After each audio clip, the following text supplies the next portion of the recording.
अमीर बालाज टीपू अलमशहूर टीपू ट्रकावाला का बेटा चुंग में शादी की एक तकरीब में कत्ल हो गए हैं।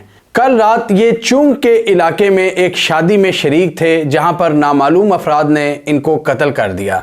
ये टीपू ट्रकावाला के बेटे थे और इनके ख़ानदान का ट्रांसपोर्ट का एक बिज़नेस है जो प्री पार्टीशन से चला आ रहा है। इनके दादा जो थे बिल्ला ट्रकावाला, इनका भी ये कारोबार था। उसके बाद टीपू ट्रकावाला जो कि लाहौर के एक बहुत ही फेमस गैंगस्टर थे, और इसके बाद अब अमीर बालाज टीपू, इनको भी कत्ल कर दिया गया। और जो टीपू ट्रका वाले थे इनको 2010 में लाहौर एयरपोर्ट पर कत्ल कर दिया गया था। ये दुबई से आ रहे थे और एयरपोर्ट पर ही इनके दुश्मनों ने इन पर घात लगाकर इनको मार दिया। बड़ी ही हैरत अंगेज़ बात थी कि इतनी सिक्योरिटी के हसार, जहाँ पर इतनी ज़्यादा सिक्योरिटी होती है एयरपोर्ट के एरिया में, उसके बावजूद उस बैरियर को तोड़ा गया और उनको उसी अहाते में कत्ल किया गया। ये एक बड़ा ही मशहूर वाक़या है जो कि आप अभी भी नेट पर देख सकते हैं सर्च करके कि टीपू ट्रकावाला को किस तरह मारा गया था। और अब अमीर बालाज टीपू का कत्ल हुआ है और अपेरेंटली ये अपने वालिद साहब के मुकाबले में काफ़ी पुरअमन इंसान थे,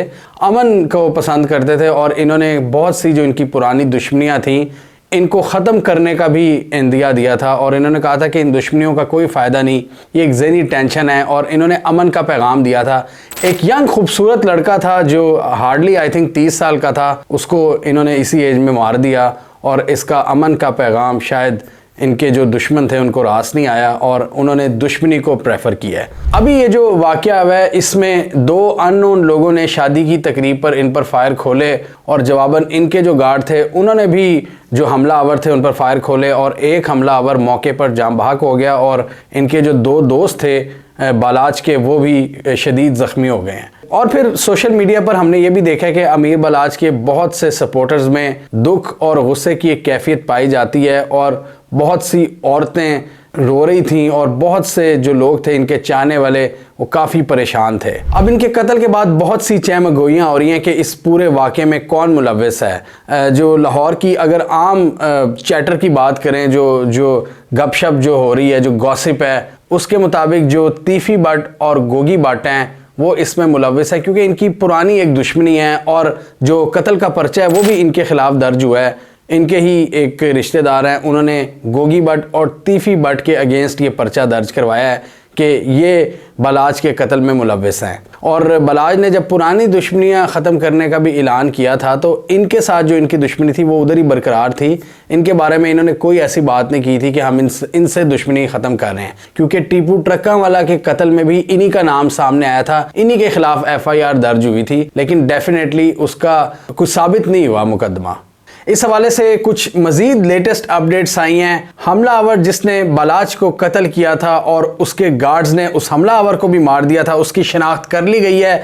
मुजफ्फर हुसैन के नाम से उसकी शिनाख्त हुई है। इसके अलावा जो पुलिस है उसने डिफरेंट जगहों पर छापे मारना शुरू कर दिए हैं, और इत्तलात ये है कि शेखुपुरा से 3 लोगों को हिरासत में ले लिया गया है और उनसे पूछगछ शुरू हो चुकी है, तफ्तीश का अमल शुरू हो चुका है। पुलिस की मज़ीद तफ्तीश से सामने आया कि जो हमलावर था इसने 17 फरवरी को नया मोबाइल और नई सिम ख़रीदी थी इसी प्रोसेस के लिए, इसी कार्रवाई को अमल में लाने के लिए, और पुलिस काफ़ी हद तक इसकी तह तक पहुंच चुकी है। और जिन मुल्ज़िमान का नाम FIR में दर्ज था उस हवाले से भी तहकीकात की जा रही है, और पुलिस मज़ीद छापे मार रही है कि जितने ज़्यादा लोग जिन पर शक है और जिनका नाम FIR में है उनको पकड़ा जाए, और ज़्यादा से ज़्यादा लोगों को ये पूरा जो नेटवर्क है इसको एक्सपोज किया जाए। अब देखें ना, 91 में इनके दादा को मार दिया गया था, बिल्ला ट्रकावाला को। उसके बाद 2010 में तकरीबन 19 साल बाद इनके वालिद टीपू ट्रकावाला को लाहौर एयरपोर्ट पर, और अब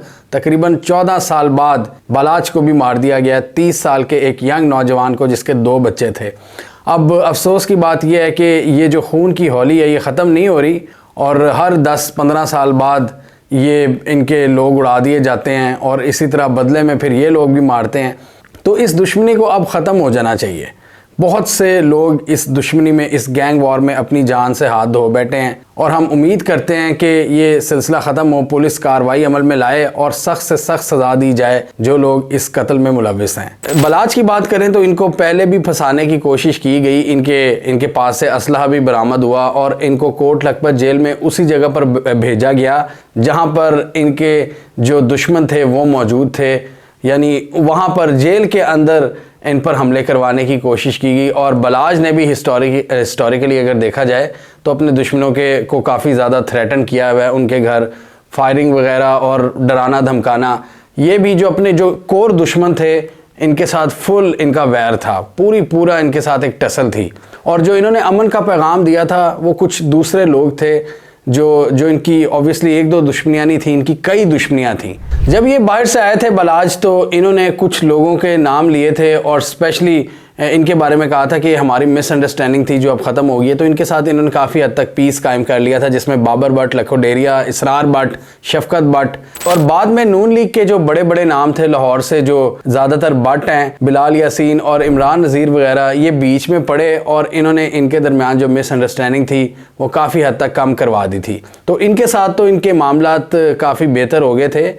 तो अभी भी कहा जा रहा है कि जो इनकी दुश्मनी ज़िंदा थी वो तीफ़ी भट्ट और गोगी भट्ट से थी।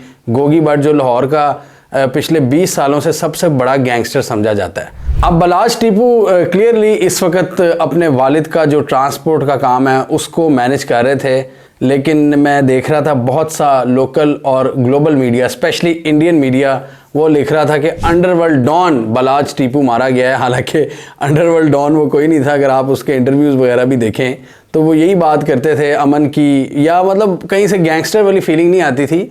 वो ट्रांसपोर्ट का काम कर रहे थे और वो पाकिस्तान के यूट्यूबर्स वगैरह को इंटरव्यू भी दे रहे थे। तो कोई अंडरवर्ल्ड डॉन इस तरह खुलेआम लाहौर के बीच में बैठकर इंटरव्यूज़ नहीं दिया करता। ये इंडियन मीडिया कभी भी, इवन पाकिस्तानी मीडिया की मैं बात करूँ, मतलब लोकल रहते हैं लेकिन रिसर्च करते नहीं हैं। रिसर्च किए बगैर ये बड़ी बड़ी बातें लिख देते हैं क्योंकि जी इनको शायद क्लिक्स की बहुत ज़रूरत है। ये क्लिक बेटिंग करते हैं कि जी अंडरवर्ल्ड डॉन, ये कोई अंडरवर्ल्ड डॉन नहीं था। अंडरवर्ल्ड डॉन कभी अमन की बात नहीं करते कि जी हमें दुश्मनियाँ भुला देनी चाहिए। बेसिकली उसकी कोशिश यही थी कि जो हमारी आने वाली नस्लें हैं इनकी, वो इस जंग में ना मुब्तला हों, वो इस कॉन्फ्लिक्ट में ना पड़ें, ताकि हर वक्त वो कत्लो गारत वाला सिलसिला शुरू रहे और एक कांस्टेंट एक टेंशन हो कि जी बाप, बच्चे, भाई सबको मारा जा रहा है। तो वो इस पूरे मैस से निकलना चाहता था। तो बड़े अफसोस की बात है कि एक बड़ा हैंडसम बंदा जो कि एक अमन की बात कर रहा था डेफिनेटली, लेकिन दुश्मनियाँ तो थी उनकी पुरानी कुछ, वो उसी दुश्मनी की ज़द में आए हैं। और हम यही दुआ करते हैं कि अल्लाह ताला हम सबको ऐसी दुश्मनियों से महफूज रखे जिसमें आपके ख़ानदान उजड़ जाते हैं और एंड पर कुछ नहीं बचता। हमें कमेंट सेक्शन में बताइए आपके ख्याल में इस कत्ल के बाद और ये जो इसमें पकड़ धकड़ शुरू हो रही है बहुत से लोगों की, क्या आप इस गैंग वॉर का इख्तिताम देख रहे हैं या एक नई जंग शुरू होने वाली है इन गैंग्स के दरमियान? कमेंट कीजिए। इसके अलावा हमारा यूट्यूब चैनल सब्सक्राइब कर लें, साथ ही वो बेल आइकन भी दबा लें ताकि वो स्टोरीज़ दुनिया भर से और पाकिस्तान से जिनकी मेन स्ट्रीम मीडिया पर प्रॉपर कवरेज नहीं होती, हमारे प्लेटफॉर्म के थ्रू आप तक टाइम पर पहुँच जाएँ।